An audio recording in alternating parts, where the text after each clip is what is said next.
Mr. President, friends, we are very glad to see you. And first of all, I would like to thank you once again for making this decision to participate in the commemorative events to honor the 80th anniversary of the victory in the Great Patriotic War. I remember our constructive and useful conversation back in 2023 when you visited our country for the first time to participate in the Russia-Africa Summit in St. Petersburg. This time, your visit to Russia to celebrate the 80th anniversary of the victory is a great symbol, and it reflects the friendly character of relations between Burkina Faso and Russia. And I would like to mention your contribution, your country's contribution to defeating German Nazism and its allies. Some 30,000 Burkinabe fought with the anti-Hitler coalition forces under the guidance, under the leadership of legendary Frenchman Charles de Gaulle. And now we are united by our joint goal to fight against terrorism and extremism, and we will continue to support the Republic and restoring constitutional and lawful order, to fight against unlawful factions that are still operating in some parts of Burkina Faso. In recent years, we have accomplished great progress in mutually beneficial cooperation in various fields. In the end of 2023, after more than 30 years of hiatus, the embassy of Russia in Ouagadougou was turned operational again. And the economic cooperation is also important, even if trade is modest. It's growing, which is a good trend, and we need to preserve it. And we will continue to work together on further strengthening our economic ties and diversify further our trade cooperations. And it was useful to hold economic days of Burkina Faso in Russia that were held in 2024. And it was attended by the high-level Burkinabe delegation led by the Deputy Prime Minister, and we are working now on establishing intergovernmental commission. We have already established a working group to look into that matter, and we will continue to support your country in training personnel in 2024 and in 2025. The quota of Russian state scholarship for Burkinabe nationals was more than doubled, and this year we are ready to receive 27 more students from your country at the state's expense, and in total, more than 3,500 Burkinabe received higher education in Russia. Cultural and humanitarian ties also play an important part, and it is assisted by the Russian house that is operating in Ouagadougou since 2024. In particular, they are teaching Russian language there. There is a great potential in cooperation in the field of healthcare and sanitary regulations. Recently, on April 24-25, Madam Popova visited Ouagadougou and discussed the development of scientific and research infrastructure and training of personnel. We also prioritize humanitarian support for Burkina Faso. Last year, we allocated 25,000 tons of wheat free of charge, and this month we are going to send a large supply of other food products to Ouagadougou. We appreciate the support from Burkina Faso and many international platforms, including the UN and other multilateral platforms. A useful format of cooperation is the consultations between Russia and Sahel States Confederation. April this year, such a session was held in Moscow with foreign ministers. There are good prospects in many areas, and we will have a chance to discuss some of them today. Thank you for your attention. Thank you very much. Congratulations, Mr. President. I hope I pronounced my felicitation properly. For me, it was an honor to be part of these commemorative events devoted to the great victory anniversary, and I would like to thank you for inviting us. It's It was a great honor for us. And I need to say that during this visit, I learned a lot.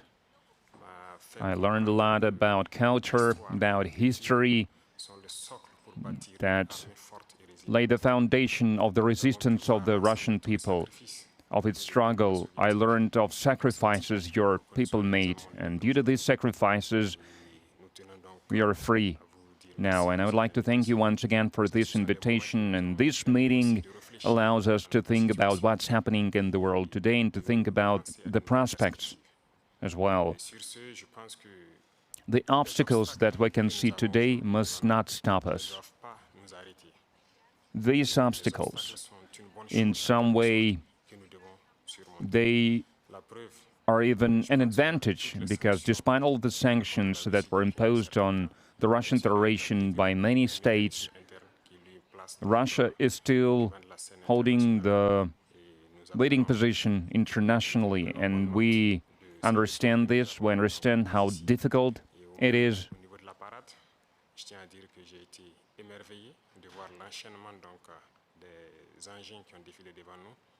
And I watched the parade, I watched the soldiers marching in front of us during the parade. I saw the equipment, including the tanks that from the times of World War II, and I saw the modern equipment, and we would like to see the cooperation between our countries developing rapidly, developing swiftly, and acquire new shapes and forms. We thank you for your attitude towards Burkina Faso. Today I visited Mendeleev Institute, and we understand that apart from defense and security, there is another essential field, which is science and education, and we would like to see Russia assisting us in training and educating our youth to help us to develop our own industries, our own enterprises. Machinery, other types of manufacturing, because it's very important for Africa.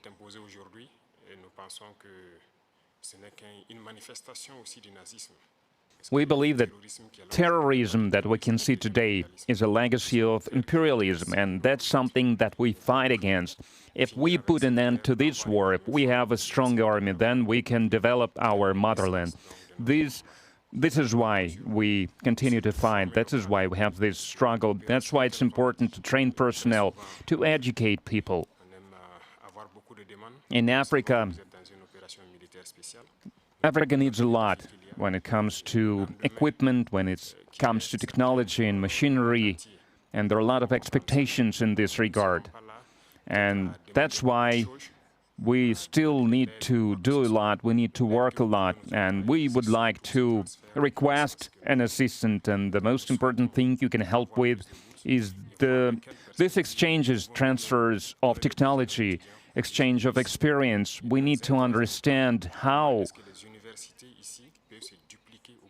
we can use the experience and the know-how that Russian universities have, and how we can spread it to Burkina Faso, how we can open branches of the Russian universities and Burkina Faso to be more efficient in the way we educate our people, our citizens. This is the essential task that we are faced with. We would like to see Burkina Faso developing, and we would like to see students coming to us to learn various sciences. We can see great young people in the Russian Federation. Among them, there are a lot of researchers, young scientists, and we would like to learn from you. And another important area is military. We have a lot of projects in the field of defense. Right. Welcome back again to the African Streamline. Thank you for coming. Thank you for always being here. Thank you for watching my videos, and thank you for sending super thanks. Thank you for subscribing. Thank you for all the support you're giving unto me. I really appreciate, and I really feel grateful for all of you. Now, I want us to talk about something. I want us to have some analysis on something here that is very important right now. And this one comes because of the meeting that Donald Trump had with Vladimir Putin. I've taken my time to watch these videos. I've taken my time to gather some words that I can be able to use here. I've taken some time to look into this story and be able to speak something about it. As we all know, is that the president of Burkina Faso, Capt.Ibrahim Traore, and Vladimir Putin are closest allies right now as we are talking. Okay, and for the shortest time, for these few moments recently, we've seen how Putin has really placed his roots in Africa. And he's not only forcing to place his roots in Africa, it is because there is some certain interests between the president of Russia and the African people, because when as much as as far as Putin is concerned, there is mutual benefit in everything we do, all the corporations we are trying to put across and all that. And therefore, some African countries, especially Burkina Faso, Mali, and Niger, the countries that are hitting headlines in Africa today, the countries that are very popular in terms of helping their people, in terms of fighting for the injustices in their country, in terms of fighting for the independence and freedom of their people, in terms of fighting for the revolution of Africa. These three countries and some other countries like South Africa and other countries, they are really working close with Russia. And recently, also, some countries have been moving away from the United States of America to join Russia. Yeah, they've been trying to cut ties with the US many times and trying to go and work with Russia, some going to work with China and all that. Okay, and this has really shaken the United States of America at large, because the United States of America feels like it is losing interest and it's losing a bigger part of Africa where it has been getting all the wealth, where it has been getting money, where it has been advertising and selling its businesses, where it has been getting the minerals and all that.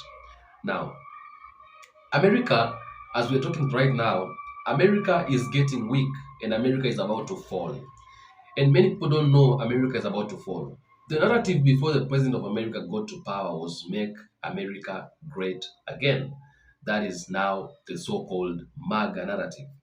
And the making of America great again, I think it has turned into into a narrative of making America less great again, like making America a worst place again.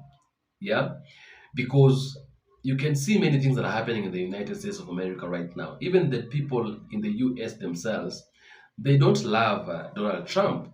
We've had the white Texas farmers and the Nebraska farmers crying because of what is happening to them, crying because of what is happening to their farms and all that. And they want their president to help them, but their president isn't giving a damn shit about it. He doesn't even care about them. Okay?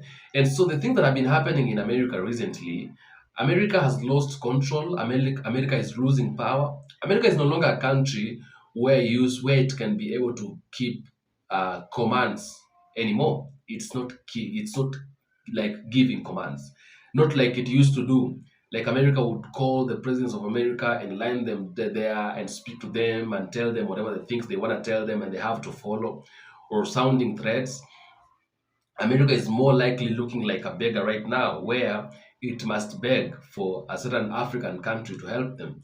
Okay, and that is why we saw Donald Trump calling some five African presidents, and he went there. He decided he tried to talk to them about the African minerals and all that.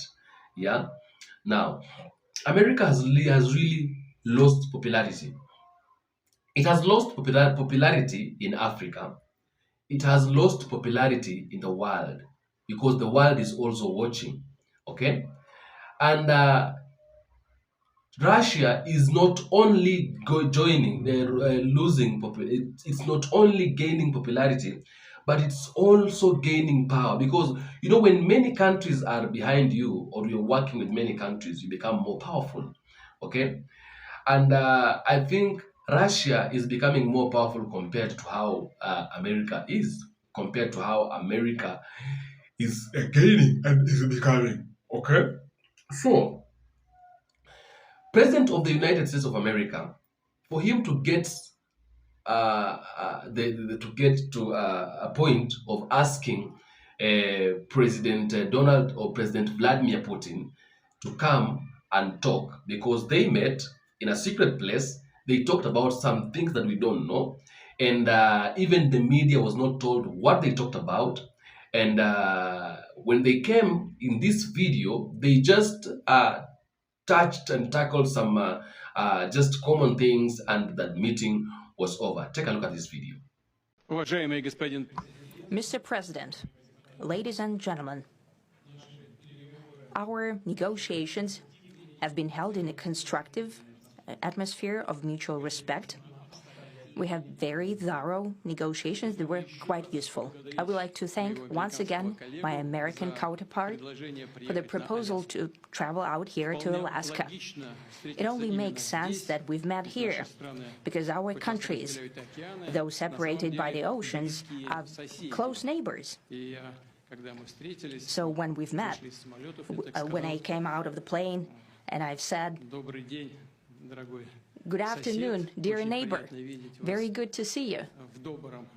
In good health and to see you alive." I think that is very neighborly. And I think that's some kind words that we can say to each other. We're separated by the Strait of Bering, though there are 2 islands only between the Russian island and the U.S. island. They're only 4 kilometers apart. We're close neighbors, and it's a fact.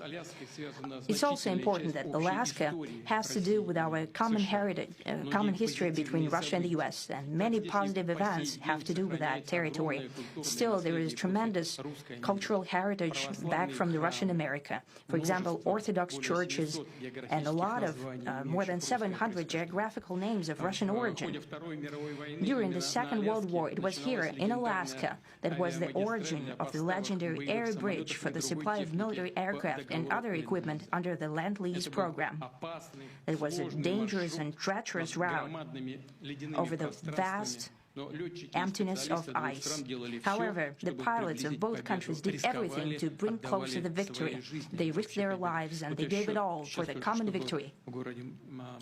I was just in the city of Magadan in Russia, and there is a memorial there dedicated to the Russian and the U.S. pilots.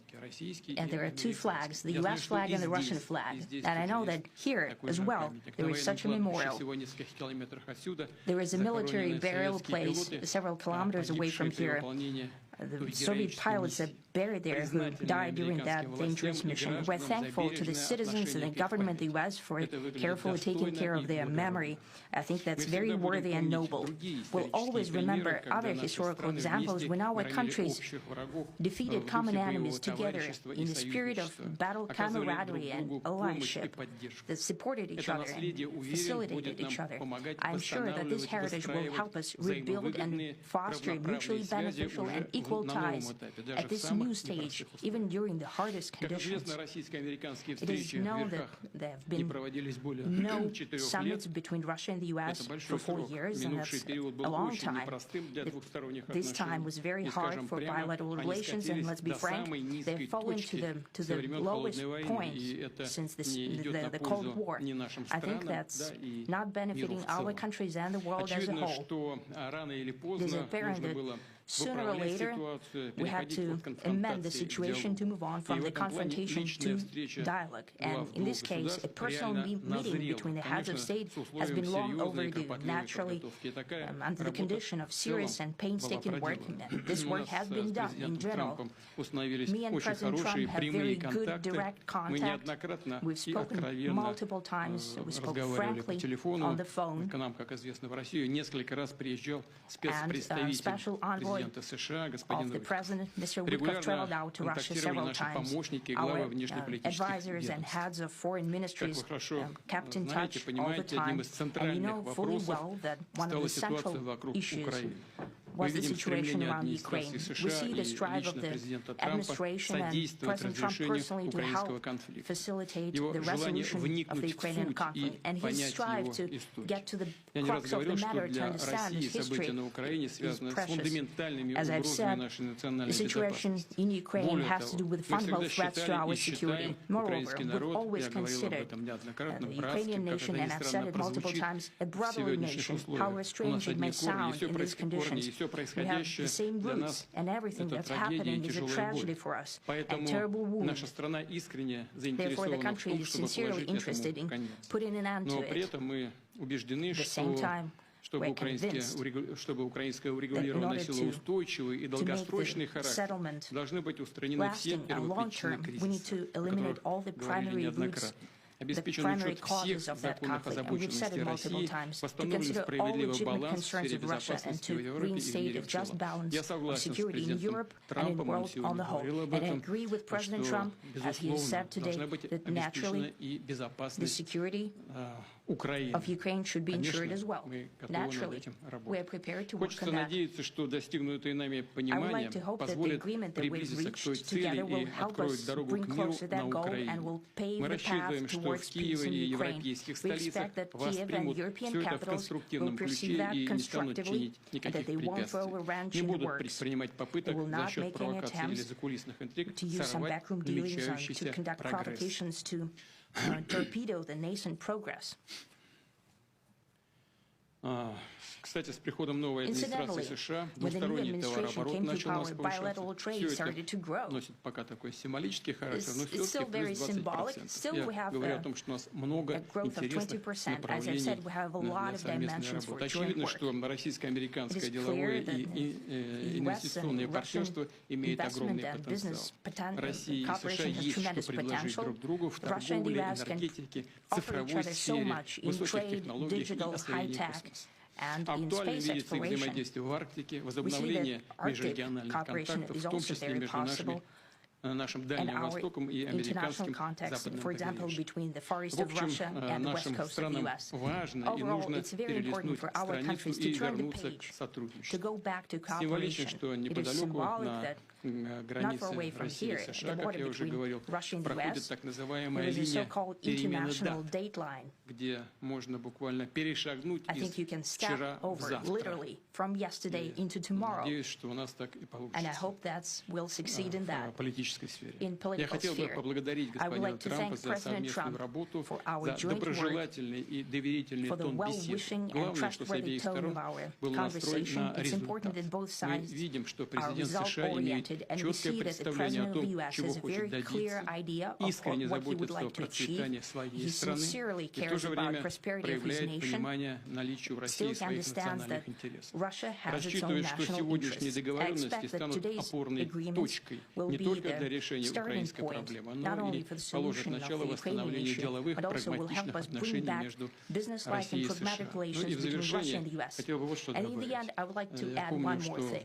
I'd like to remind you that in 2022, during the last contact with the previous administration, I tried to convince my previous American colleague that the situation should not be после наступления, которые могут наступить brought to the тяжелые последствия в виде point of no боевых return действий. when it would come to прямо сказал hostilities. тогда, And I что said это it quite большая directly ошибка. back then, that it's a big И mistake. вот сегодня мы слышим, когда президент Трамп Today, говорит, when что если бы President я Trump был saying that президентом, то войны if he бы was не the было. president back then, there will be Я no думаю, war. что так бы And I'm на самом деле quite и sure that it would случилось. indeed be Я so. подтверждаю I это, can confirm that. потому что в целом у I нас think that с overall, президентом Трампом me and President наладился Trump очень хороший have built a very деловой и good доверительный business-like and контакт. trustworthy И contact. у меня есть все основания And I have полагать, что every двигаясь reason по to этому believe that пути, мы moving down можем this path, дойти и до, we can come, чем быстрее, тем лучше, and the sooner the до better, завершения конфликта to the на end of the Украине. conflict Благодарю in вас Ukraine. за Thank you. внимание. Thank you. Well, thank you very much, Mr. President. That was very profound. And I will say that I believe we had a very productive meeting. There were many, many points that we agreed on. Most of them, I would say, a couple of big ones that we haven't quite gotten there, but we've made some headway. So there's no deal until there's a deal. I will call up NATO in a little while. I will call up the various people that I think are appropriate, and I'll, of course, call up President Zelensky and tell him about today's meeting. It's ultimately up to them. They're going to have to agree with what Marco and Steve and some of the great people from the Trump administration who've come here, Scott and John Radcliffe, thank you very much. But we have some of our really great leaders. They've been doing a phenomenal job. We also have some tremendous Russian business representatives here, and I think, you know, everybody wants to deal with us. We've become the hottest country anywhere in the world in a very short period of time, and we look forward to that. We look forward to dealing. We're going to try and get this over with. We really made some great progress today. I've always had a fantastic relationship with President Putin, with Vladimir. We had many tough meetings, good meetings. We were interfered with by the Russia hoax. That made it a little bit tougher to deal with, but he understood it.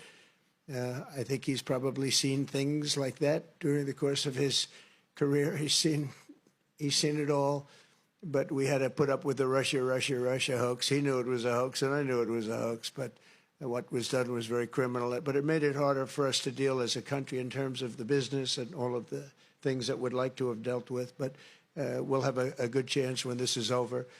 So just to put it very quickly, I'm going to start making a few phone calls and tell them what happened.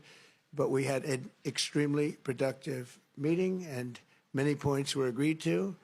There are just a very few that are left. Some are not that significant. One is probably the most significant, but we have a very good chance of getting there. We didn't get there, but we have a very good chance of getting there. I would like to thank President Putin and his entire team, whose faces, who I know in many cases, other than that, whose faces I get to see all the time in the newspapers.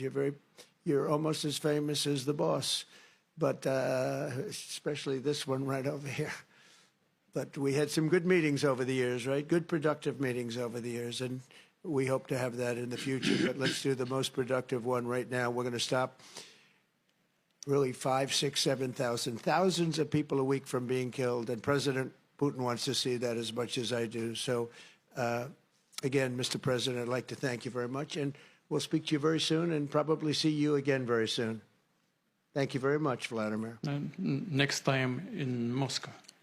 Oh, that's an interesting one. I don't know. I'll get a little heat on that one, but I could see it possibly happening. Thank you very much, Vladimir. And thank you all. Thank you. Thank you. Thank you so much.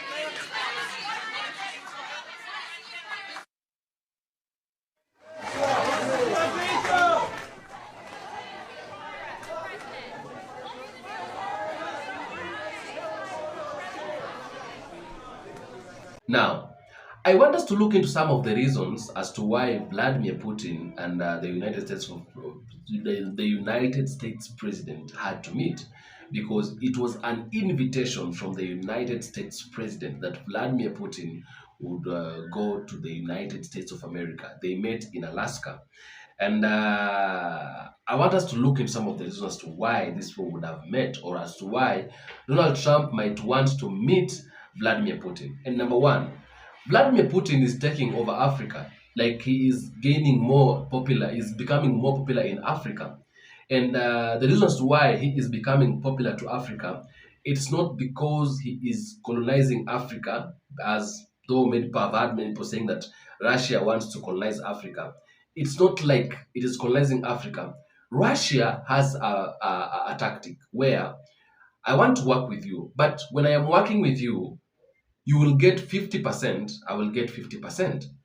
Anything we make out of this work, anything we build out of the work we're going to do, you're going to get 50% and I will get 50%, which means this is now what we call a mutual benefit, where two people, when they meet and agree on one thing, they share the benefits equally, okay? They share the whatever they've been able to get equally. And so many countries in Africa would rather work with Russia than working with the United States of America, because the US is a country where it wants to be the superior. So when they come to your country, they are coming with some maybe some commands.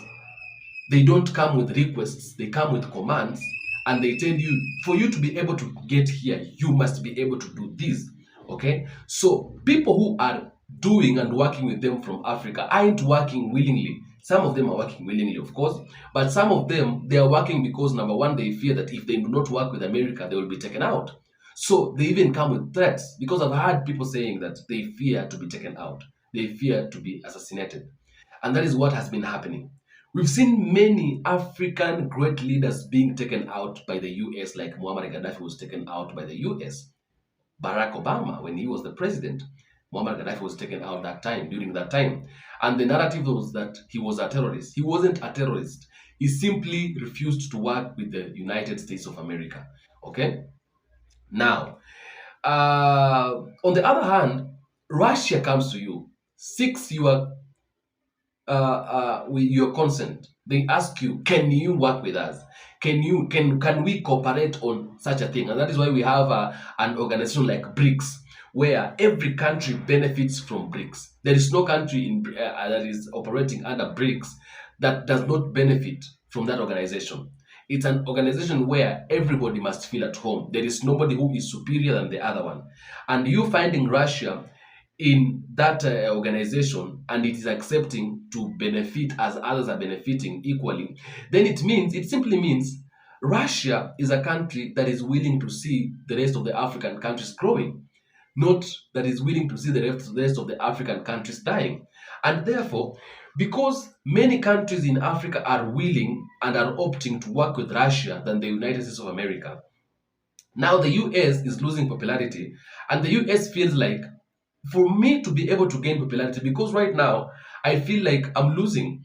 Okay, I feel like I'm losing, and sometimes even when I speak, they don't listen to me. Captain Traore wasn't given an invitation to go to the US. He did not go. He turned down the invitation.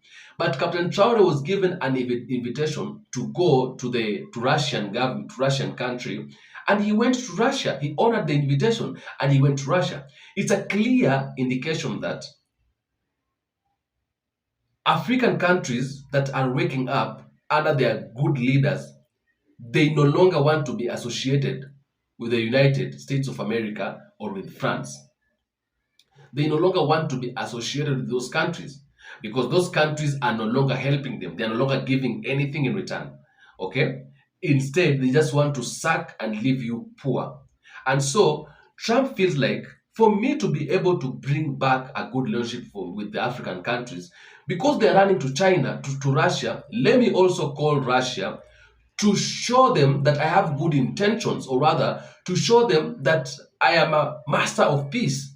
And so that when I go to them, they will see me as the master of peace, and they will be able to invite me. Okay?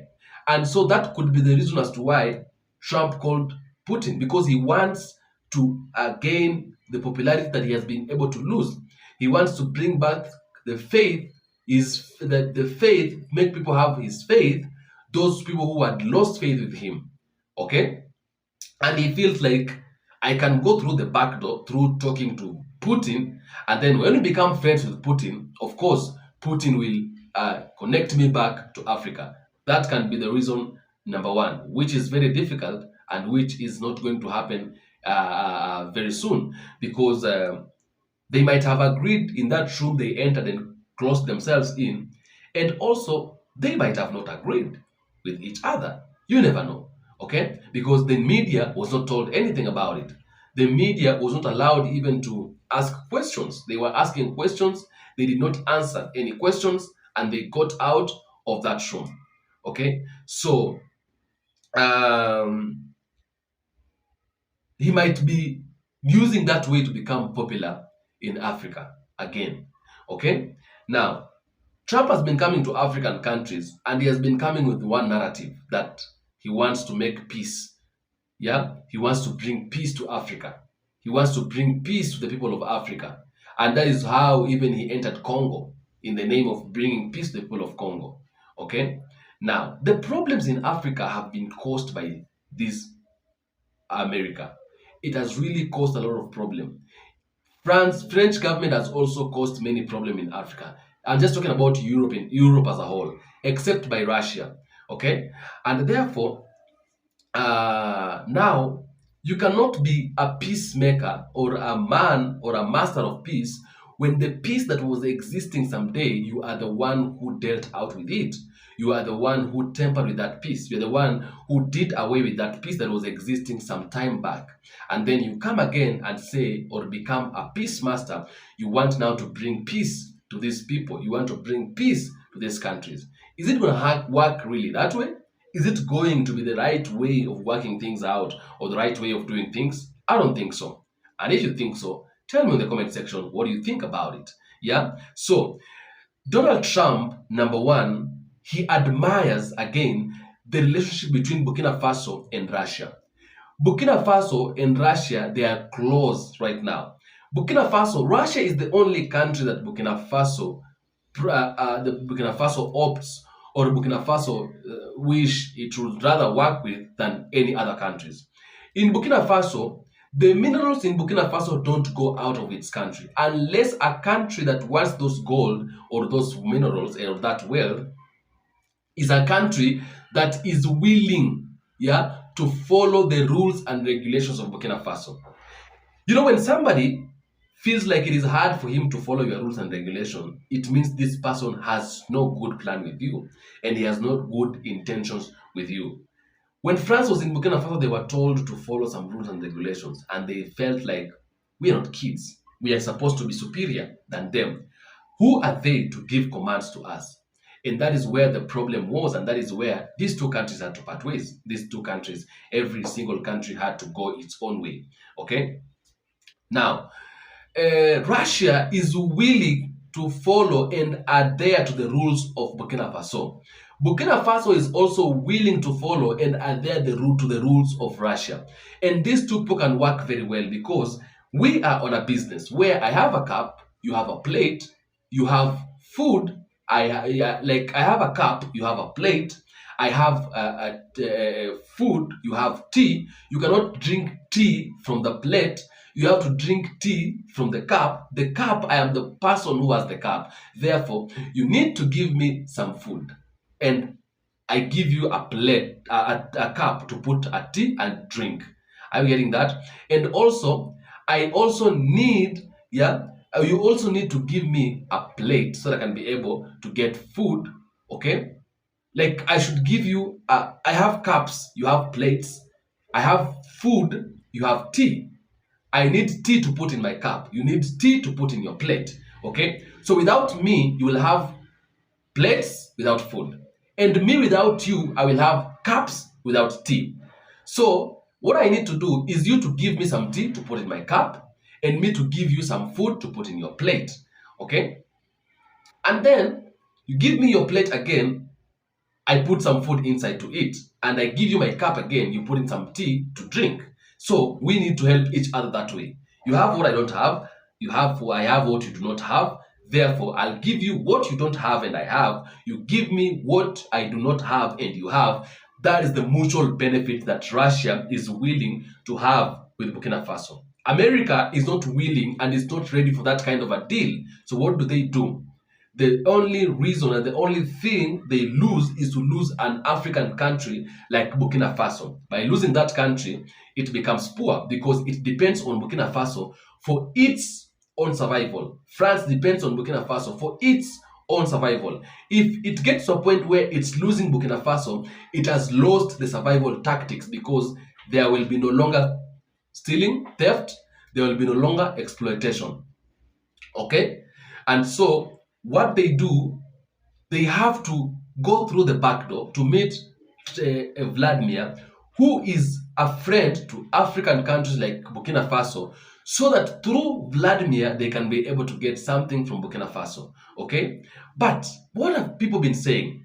People have been praying, they are praying that it should not be a setup, that Trump wants to go through Vladimir to get to Africa, okay? But others have been saying that Vladimir would not be that stupid to allow something like that to happen.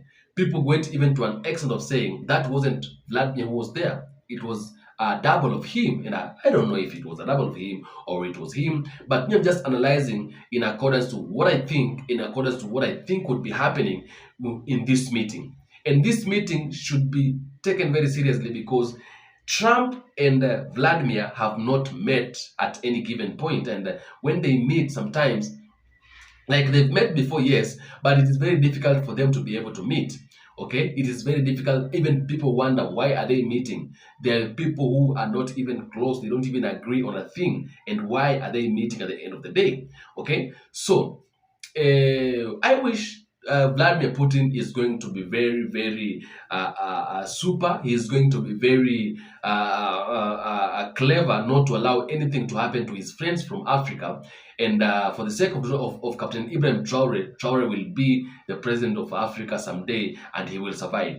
Okay, but we know what America has been doing. He hasn't been helping Africa, and therefore I think we need to be very careful when things like this are happening. What do you think about it? Tell me in the comment section what you think about it. I'll do my best to make sure I read all the comments and give a response where possible. Thank you for choosing this channel, for making it your stop over today. If it's your first time to be here, do not forget to subscribe. For the returning subscriber, I really, really, really, really appreciate you. I tell you, Africa is home, and anything that concerns Africa concerns me and you as Black people. God bless.